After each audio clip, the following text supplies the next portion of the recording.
grato dirigirme al pueblo de España republicana en el momento preciso en que acabo de poner en manos del excelentísimo señor presidente de la República Española las cartas que me acreditan como embajador de México ante el gobierno de España. Deseo solamente repetir lo que ya he dicho en varias ocasiones. La simpatía del gobierno y de los trabajadores de mi país es para los valientes defensores de la causa de la República, por cuyo feliz éxito me complazco en formular una vez más mis mejores votos. Bien, muchas gracias. Hablas con inglés,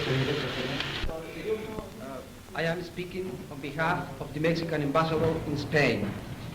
It is a great pleasure for me to address these few words to the people of the United States of America, which has remained attached to his tradition of democracy and respect of the legal institutions.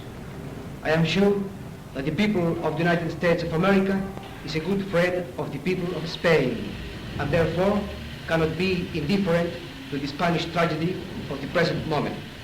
As ambassador of the Mexican Republic and as a friend of the American workers, I salute you in the most cordial way in the very moment of presenting the credential letters to the head of the legal Spanish government.